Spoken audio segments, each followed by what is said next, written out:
ప్రత్యేకతకు స్వాగతం. నేడు అంతర్జాతీయ ఆంగ్ల భాషా దినోత్సవం. ఇంగ్లీష్ ఎంతవరకు అవసరం అనేది తెలుసుకుందాం.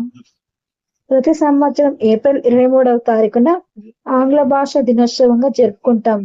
విలియం షేక్స్పియర్ జయంతిని పురస్కరించుకుని ఈ రోజుని ఎంచుకున్నారు. ఆంగ్ల భాషలో అత్యంత ప్రసిద్ధ నాటక రచయిత షేక్స్పియర్ ఆధునిక ఆంగ్లంపై అమిత ప్రభావాన్ని చూపారు. ప్రస్తుతం ప్రపంచంలో 7,000 కంటే ఎక్కువ ఆంగ్ల వైవిధ్యాలు కనిపిస్తున్నందున భాష యొక్క నిజమైన వర్షన్ లేదని పండితులు విశ్వసిస్తున్నారు. ఇంగ్లీష్ ఇతర భాషల నుండి అనేక పదాలను కూడా స్వీకరించింది. మాట్లాడే ఇంగ్లీష్ను కాకుండా సినిమాలు మరియు టీవీ కార్యక్రమాలు, సాహిత్యం మరియు సంగీతానికి కూడా ప్రాథమిక భాషగా మారింది. ఐక్యరాజ్య సమితిలో 6 అధికార భాషలలో ప్రతిదాని చరిత్ర, సంస్కృతి పట్ల అవగాహన మరియు గౌరవాన్ని పెంచే లక్ష్యంతో వీటిని ఏర్పాటు చేశారు. ఇంగ్లీష్ ఎంతవరకు అవసరమో చూద్దాం. ఆంగ్లేయులు వెళ్తూ వెళ్తూ ఇంగ్లీష్ ను, క్రికెట్ ఆటను వదిలి వెళ్ళారు. ప్రస్తుతం ఈ రెండింటిలో మన భారతీయులు విశేషంగా రాణిస్తున్నారు. ఒకటి కంటే ఎక్కువ భాషలు నేర్చుకుంటే మంచిదే, అవసరం కూడా. అయితే ఇంగ్లీష్ నేర్చుకున్నంత మాత్రాన మన జీవితంలో గొప్ప మార్పులు జరగవు. ఇంగ్లీష్ తో పాటు గణితం, సైన్స్ వంటి సబ్జెక్ట్స్ పై కూడా మనకు పట్టు ఉండాలి.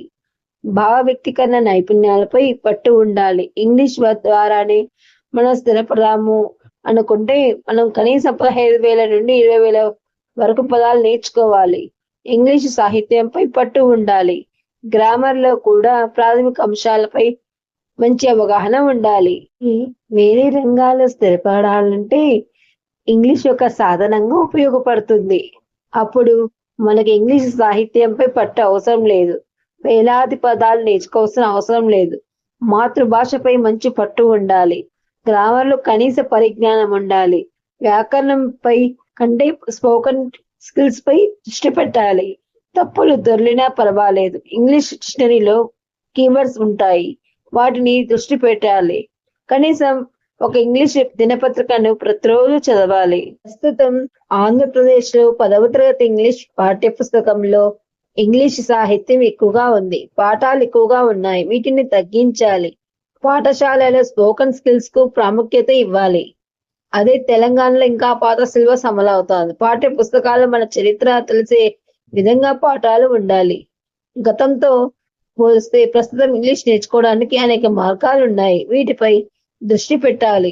6 నెలలు శ్రద్ధ పెడితే ఇంగ్లీష్ పై పట్టు వస్తుంది. ముందు ముందు భయం పోగొట్టుకోవాలి, సిగ్గుపడకూడదు.